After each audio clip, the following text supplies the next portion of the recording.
la misma celda o del mismo andén. Con dos que alcancen el tope de la subasta, con dos que bailen sin casa en el mismo tren, con dos que resulten ser de la misma casta, solo con dos que entre tantos ecos se digan quién, con dos que se nos parezcan en la canasta, con dos que tengan el alma como de 100, con dos que se quieran bien, con dos que se quieran bien, con dos que se quieran basta. Muy buenas noches. Estamos en Con dos que se quieran 3, es decir, tercera temporada, ahora aquí en los históricos estudios de Legrand. Hoy me acompaña, tienen muy poca visibilidad, los directores y las directoras de televisión. Están tan acostumbrados a protegerse detrás de las cámaras que muchas veces conocemos sus nombres y no conocemos sus rostros. En el caso de mi invitada de hoy, que es una mujer hermosísima, ha dirigido durante muchos años, sobre todo, porque también ha hecho otras cosas, documentales, cortos, pero sobre todo se ha destacado como directora de programas musicales. Y en un mundo como el de hoy, donde los programas musicales prácticamente son el sostén de las emisoras de televisión, pues me pareció fantástico invitar a mi admiradísima, odio los superlativos, pero en este caso es justo, a mi admiradísima Gloria Torres.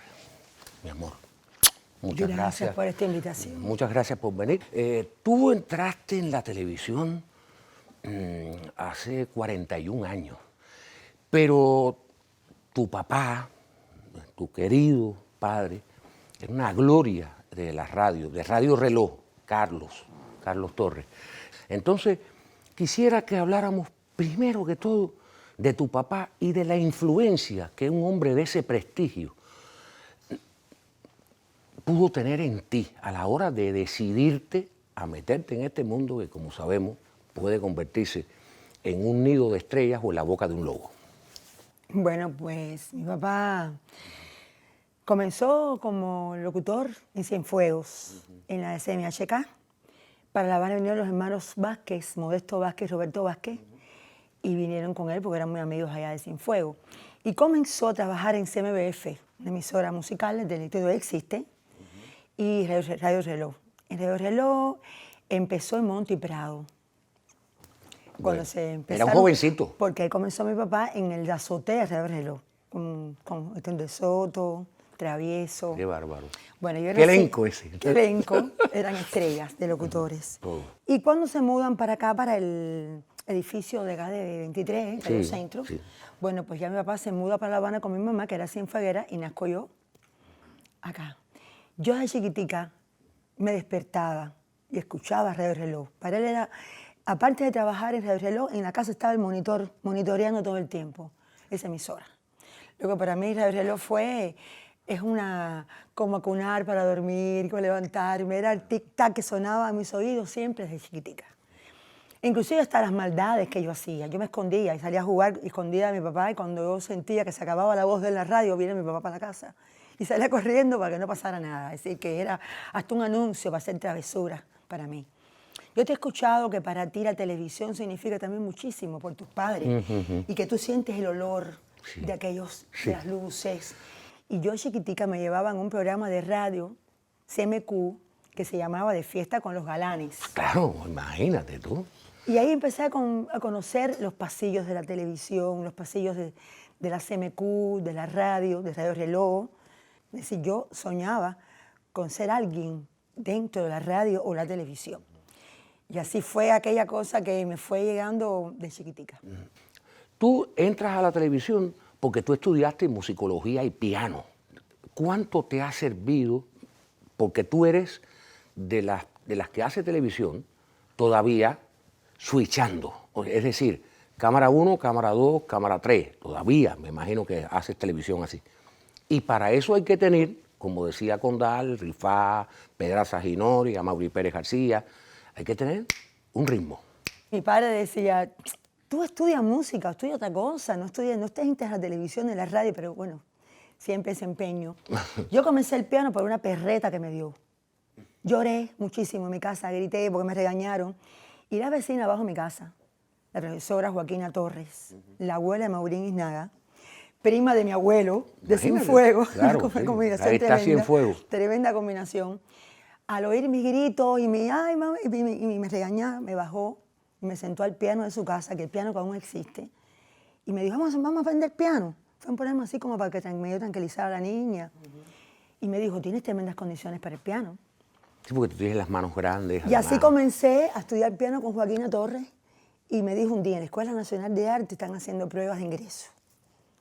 ¿Por qué tú no vas a hacer las pruebas? Mi padre me llevó, qué bueno, va a dedicarse al piano. Para allá, para allá. Pianista, profesor de música, para allá, para allá. Y entonces fui a la Escuela Nacional de Arte, coincidí en esas pruebas con Alberto Álvarez, coincidí con José Luis Cortés, con Alina Neira, con una cantidad de importantísimos artistas Eminencias son. de la Todos cultura, los de que la has dicho música son cubana. eminencias. Y fue una etapa muy linda, me aprobaron con un telegrama feliz y entré a la Escuela Nacional de Arte en 1966, estudié piano.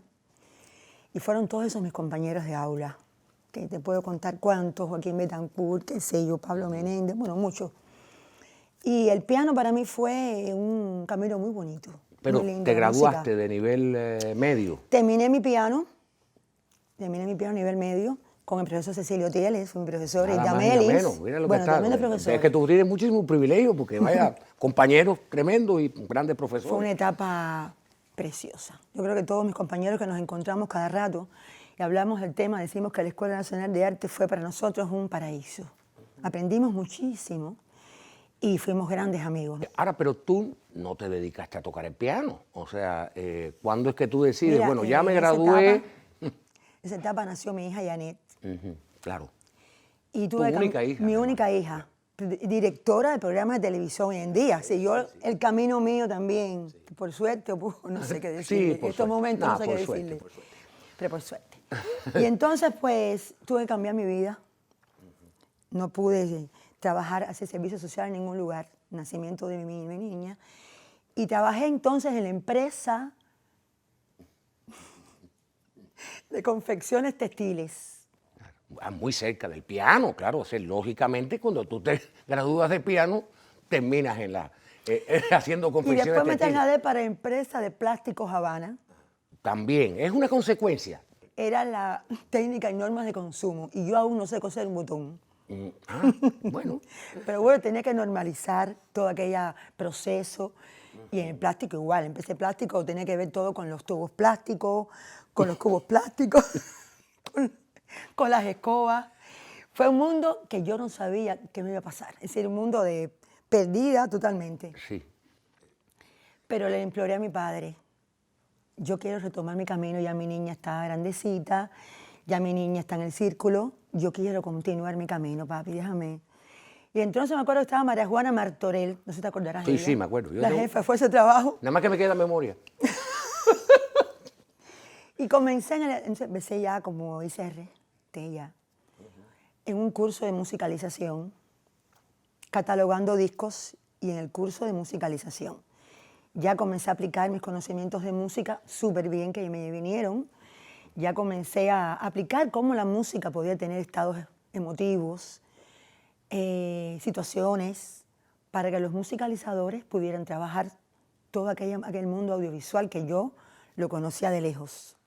Imagínate que los programas eran en vivo, Amaury. Sí, claro. Y eran unas placas de acetato con un picot que ellos ponían en la placa y decía el tercer track.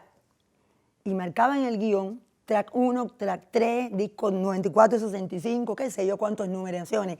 Y cuando llegaba en el momento justo, tenía que poner el disco y poner el picot en el surco donde tocaba esa pieza. Y fue un mundo muy... A todo aprendí, todo el tiempo era aprendiendo, con aquellos grandes maestros.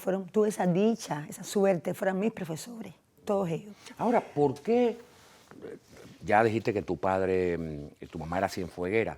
¿Por qué cuando uno busca en todas las cosas dice Gloria Torres nació en Cienfuegos? Tú no Increíble, naciste, tú no naciste en Cienfuegos. Es que mira, Cienfuegos fue mi niñez. Cayo Carena, el Castillo de Jagua, mis abuelos. Cienfuegos fue la niña que iba cada 3 meses a Cienfuegos, la niña que corría por el Prado. Sí, pero tú naciste en La Habana, ¿en qué Yo parte? nací en La Habana, en El Vedado. ¿Y vives en El Vedado Y vivo en El todavía, Vedado. ¿no? Bueno, Pero bueno, me consideran cienfueguera. Yo he hecho mucho trabajo en Cienfuegos, ¿eh? cuando tú, no sé cuál fue exactamente tu primer, ya me lo dirás, tu primer trabajo como directora de televisión, no habían muchas directoras de televisión. ¿Quién había, qué mujer había que ponchara musicales, que dirigiera musicales antes que tú? Yo no me acuerdo, eso es lo que quiero ¿Tú decir. sabes que no? Ahora pensando, creo que no, ¿eh? Por eso yo no lo recuerdo. Entonces, ¿cómo te recibe esa trupe de hombres a una muchacha que además viene con conocimiento que ellos habían adquirido sobre la marcha? Tú sabes que nunca pensé dirigir. No fue un objetivo claro para mí. Yo sabía que el mundo de la música era importante en la televisión, en la radio. La música siempre fue importante, los cambios de canales, los cambios de programas, los promocionales. Siempre he tenido música, toda la televisión. Sí. Pero yo empecé en estudios fílmicos a musicalizar, que después me convertí en diseñadora de banda sonora, donde yo musicalizaba todo lo que era documentales, ficción, dibujos animados. Entonces yo veo las chunchas que van por ahí, los Paco Perico, y todas esas cosas que las hacía yo, las bandas sonoras. Mandaba a componer música, ya yo me empecé a relacionar con los compositores, con Leo Brauer, por ejemplo, lo conocía, pero en ese momento ya empezamos a trabajar juntos, bandas sonoras de ficciones. Y en los muñequitos estaba Enriqueta Almanza. Enriqueta Almanza. Cele Juan Torrente. Carlos Alfonso de Andén me hizo el tema de Chuncha, Ah, que claro, todavía claro, se ¿verdad que sí? escucha. Que después en una fin, canción que se pegó Que muchísimo. se pegó como Chuncha, bien. Entonces yo veía que los directores de estudios fílmicos, yo veía el proceso completo de cine, filmaban los roches, vamos a desglosar, vamos a empezar a editar en Moviola, con el Mequentey, todo aquello. Yo decía, coño, qué lindo el proceso de dirección y de edición, me gustó tanto. Y yo me incorporaba no solamente en el momento de la banda sonora, sino me incorporaba en todo el proceso, me parecía tan interesante. Y yo dije, si ellos lo hacen, ¿por qué yo no puedo ser directora también? Sería un mundo apasionante. Cuando aquello surge la brigada Hermanos Saiz, la HS, estaba en el ICAI Jorge Luis Sánchez, bueno, Solís, el Tato, director de este programa, unos cuantos Tato. que están contigo Ah, aquí. Tato también era de la Asociación de Hermanos También Saiz. de HS Ah, también, ya. que nos fuimos en Esa muchas... se la voy a apuntar. Sí. Hicimos una asociación muy bonita. Estudios fílmicos de televisión, el ICAI, los estudios educativos cinematográficos, la MINFAR, los fílmicos de la FAR. Y hice mi primer documental como directora. Se llama Fundar una Esperanza.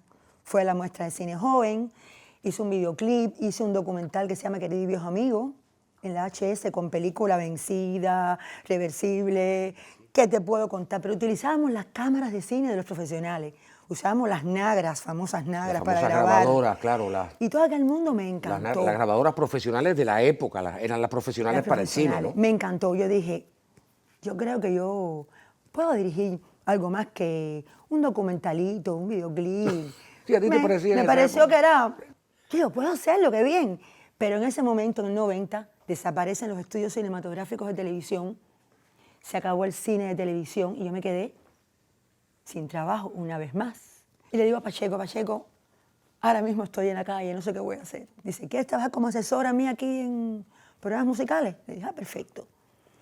Y ahí comencé a conocer el mundo de la televisión. Tuve la dicha de trabajar con Manolo Rifá. Qué maravilla, ¿no? A tu padre lo conocí, pero no trabajé nunca con él. Con Ginori trabajé, bueno, con Figueredo. Sí, con un grupo de ellos. Y yo decía... Había muchos, además. Estaba Douglas Ponce Douglas también. Ponce hacía un programa Joven, que yo era asesora musical de Joven. Y yo decía, pero que no es tan difícil. A ti te pareció que era fácil, ¿no? No es tan difícil, yo creo que yo puedo hacerlo. Y entonces le digo a Pacheco, yo quiero dirigir programas de televisión. Trabajé en mi salsa también, con Ahí, Víctor con Torres. Víctor Torres, claro. Y me ponía a mirar. Yo digo que con la praxis.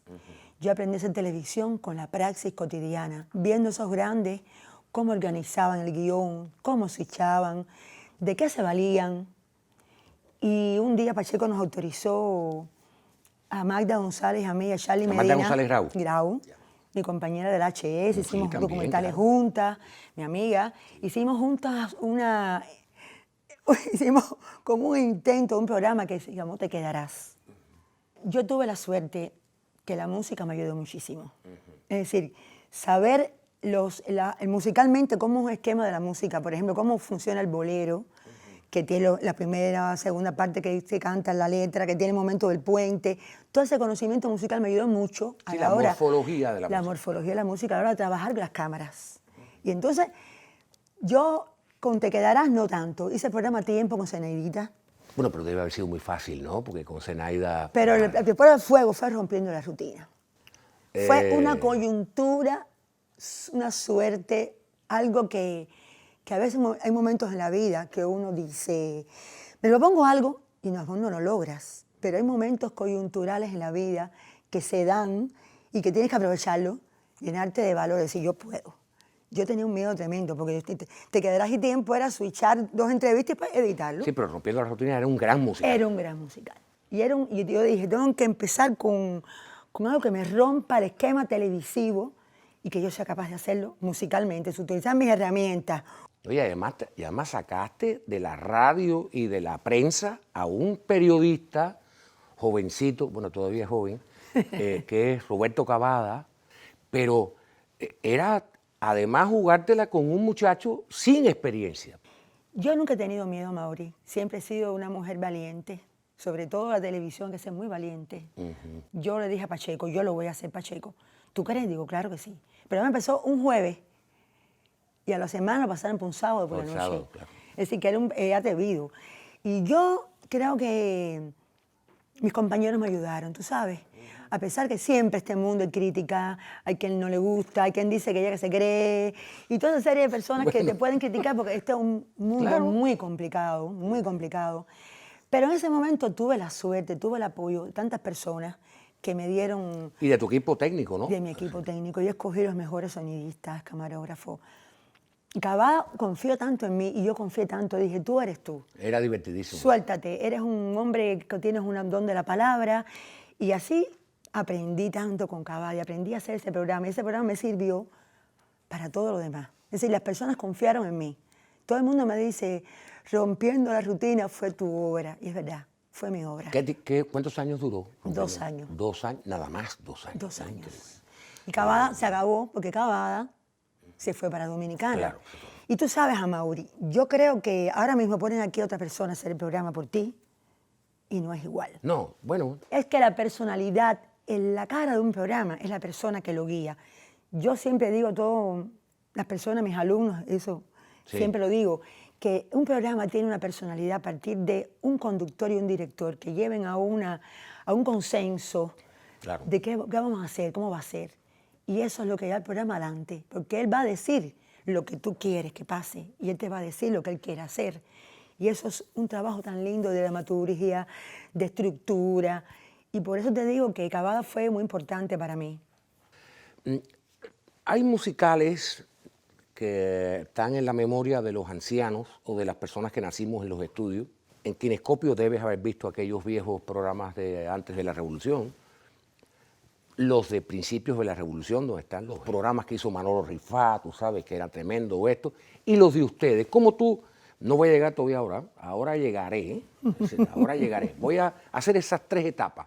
Pre-revolucionaria, 60, 70, 80, ustedes. ¿Cómo tú haces un balance de esas 3 etapas en el musical en la televisión? Yo, en esa etapa, cuando uno empieza a madurar, uno se da cuenta que los programas tienen un porqué y cada director tiene su porqué y cada director tiene su manera de dirigir. Y de pronto, a partir de la musicología, que me sirvió muchísimo para comprender procesos musicales y todo, yo sigo insistiendo en el análisis de la música y la imagen. Y empecé a ver Kinescopios de tu papá, de Rifá. De Rifá. Y cómo esas personas, fíjate, la televisión comienza en el 50. Y es una televisión que aprendimos con los americanos a hacer televisión. Los equipos eran americanos. Fuimos a estudiar a Estados Unidos. Los americanos inventaron la televisión. Bueno, primero en Latinoamérica fuimos los cubanos y aprendimos con ellos. Y aprendimos y con sus equipos que se compraron los RCA Víctor, Dumont. Y cómo esos directores que empezaron en aquella época, como tu papá, como Rifá, que estudiaron en algunas escuelas y otros que no estudiaron, que aprendieron había muchos en esa otra viendo. época. Payán, que nadie lo recuerda. Yo digo, ¿cómo ellos sabían que en este momento había que hacer ese plano general? ¿Cómo sabían ese primer plano? ¿Cómo se le ocurría aquellas ideas, aquellos grandes espectáculos? La escenografía eran tan pobres. Pero cuando tú le ponías aquellas luces, aquel cabaret regalía, aquel huésped que hacía tu papá, sí. Yo decía, ¿cómo hacían maravillas? ¿Cómo aprendieron? Con Enrique Santisteban, que era el conductor. El conductor que fumaba el cigarro para sí, porque era parte de los comerciales. Claro, claro. ¿Cómo aprendieron a hacer aquello? ¿Cómo tu papá sabía que cuando Mary Moré cantaba Cómo Fue, el momento que la frase decía, yo no sé lo que voy a hacer, y Genia hacía aquella gestualidad, tu papá iba al primer plano? ¿Cómo lo sabía? ¿De dónde lo había escrito? No, eso fue un talento, una creatividad, una intuición. Instinto, claro, intuición. Luego aprendí en mis estudios ahora, en mi investigación que he hecho, que el director de televisión tiene que tener una intuición, tiene que tener una emotividad, una creatividad a la hora de hacer un programa, que no solamente es switchar 4 cámaras, que es parte del proceso, es decir, el final del proceso es ese. Claro, no, y además después llega, cuando tú entraste a la televisión, yo creo que hacía un año que teníamos televisión en colores durante un ratico, porque yo recuerdo que en el 76, me parece, lo que teníamos era 1 hora en colores y el resto seguía en blanco y negro. Estoy hablando de que hoy está una persona vestida de amarillo, le ponen 44 luces rojas, naranjas, verdes, los bailarines están vestidos morados y es una especie de fiebre de color que no se sabe si estás viendo un programa musical o estás viendo un carnaval. O sea, la televisión musical que se hace hoy, que ya no se hace de la manera en que la hacías tú. Ahora se pone la cámara, se filma, hay presupuestos en algunos casos muy precarios y en otros casos realmente parece las grandes cadenas. Hay momentos que son las grandes cadenas, hay más pantalla, hay más grúa, hay más de todo que en todas partes. Pero tú sientes que el resultado, es la pregunta, tú sientes que el resultado es un resultado que todavía es al que debemos aspirar en nuestros programas musicales de televisión. Ya hablo con cómo pienso, sí, mi experiencia, tu experiencia, mi experiencia y cómo yo pienso. Es importante y necesario beber de la fuente de todos estos padres de la televisión, que entre paréntesis necesitan un gran reconocimiento, porque fueron los que dieron a la luz una imagen y una identidad cubana en cada programa que hacían esos grandes, tu papá, Rifá y todo. Y ese nuevo concepto televisivo que hicieron, que imprimieron la televisión después del triunfo de la Revolución. Porque el concepto televisivo cambió. Totalmente. Pero no cambió la forma de hacer televisión. Hay que beber la fuente para saber cómo se ha desarrollado. Yo creo tanto en la tecnología, porque si no, no estaríamos en donde estamos. Claro. En las nuevas cámaras, en las 4K, en las utilidades de cada cámara. Estamos hablando de cámaras que yo tengo un amigo que dice, yo tengo una GoPro, tengo una Flycam, tengo un no sé qué más, una Osmo, que yo veo las imágenes, son preciosas. Sí, son bellas. Pero esas imágenes necesitan tener detrás el pensamiento creativo, tener la creatividad, el talento para utilizarlas debidamente. Claro. Luego ese proceso de armar el programa, ese proceso de crear un programa lleva todo lo mismo que llevaba antes. El vestuarista, el diseñador de luces, el director de fotografía, el de sonido, y eso se mantiene igual. A veces la televisión la consideran un arte menor. Hay personas que la consideran. ¿Por qué? Porque la televisión es tan efímera, tan rápido lo que ocurre, que no nos damos cuenta del proceso de cambios que tenemos en cuanto a lo que está pasando en la televisión. Yo creo que esas personas que hacen televisión y que piensan que se va a grabar un programa en 4 horas y que un programa tiene que tener un tiempo de grabación y que no se puede hacer ensayo, ni en seco, ni con cámara, que existió siempre, aunque no fuera en vivo. Toda la vida. Es parte hasta del los proceso. Humorísticos. Es parte del proceso televisivo. En seco, en seco es que no tiene cámara. Es que no tiene cámara. Es nada más que el marcar movimientos. Marcar movimientos. Letra, y el con cámara es con la cámara. Con cámara. Hay procesos que se han violentado, como es el ensayo. Yo ya el seco no lo haría tanto como el con cámara, porque el camarógrafo cuando llega al estudio no sabe cómo es, no tiene que saber toda la música, conocer todos los temas musicales. Claro. No es preciso que se los conozca todos, pero tiene que saber qué pasa musicalmente y cómo él utiliza la tecnología en función de esa imagen, de esa música, de esa dramaturgia musical y esa dramaturgia televisiva, como llamo yo. Entonces, se violentan procesos, Amaury, y eso ocurre que hay cosas que no salen como tienen que salir. Y ahí está el carnaval del que iba a hablar, Y el carnaval de que tú hablas, y las cosas que son, que tú te das cuenta que están hechas con una rapidez en un momento en que no cumplen el proceso que necesitan para ser como deben ser. ¿Y tú crees, por ejemplo, en la especialización? Yo pienso que un director es un director, Amaury. Esa es mi opinión. Sí, sí. Lo que pasa es que uno se va especializando. Ahí está. Yo creo que la especialización es muy importante, muy buena, porque así tú te especializas, hablando del mismo tema, de abundancia. Sí, claro. Te especializas en lo que tú quieres, pero yo creo que un director Puede perfectamente probarlo todo. Es decir, puede probarlo todo, siempre que te prepares para todo. hoy una amiga mía que yo adoro, me dijo, fulano de tal está haciendo una teleserie que es lo más grande de la vida. Y de pronto me dijo, se parece a tal serie americana y a tal serie americana. Digo, bueno, pero Madre Santa, vaya a ver si se parece a esas series que no tiene nada de original. Tú te propusiste desde siempre que tus programas no se parecieran a los de Ginori, ni a los del otro, ni a los del otro, ni a los del otro, ni al otro. Yo, cuando doy clase a mis alumnos, digo, ellos me dicen, mejor dicho, profe, todo está inventado. Y yo digo, sí, todo está inventado. Pero si pensáramos así, mira, ya vamos a contar. Se cierra. Ah, ¿dónde está el secreto? De buscar, tomar de lo que ya está hecho y buscar tu propio lenguaje. Sí, la reinterpretación La de lo reinterpretación y la transformación de lo ya hecho. hecho. Tú sabes que Fidel decía en algunas veces que la televisión, como llega a todas las casas, Fidel decía, puede tener un efecto sanador o ser muy perjudicial.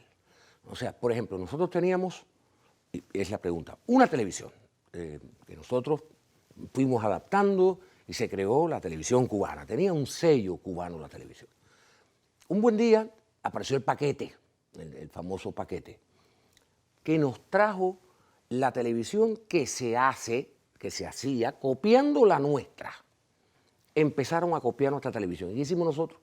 Copiar entonces la que ellos hicieron, que ya era copiada de la de aquí. ¿Tú piensas que eso es un efecto sanador o descalificador? Porque a mí me da terror cuando yo veo eso.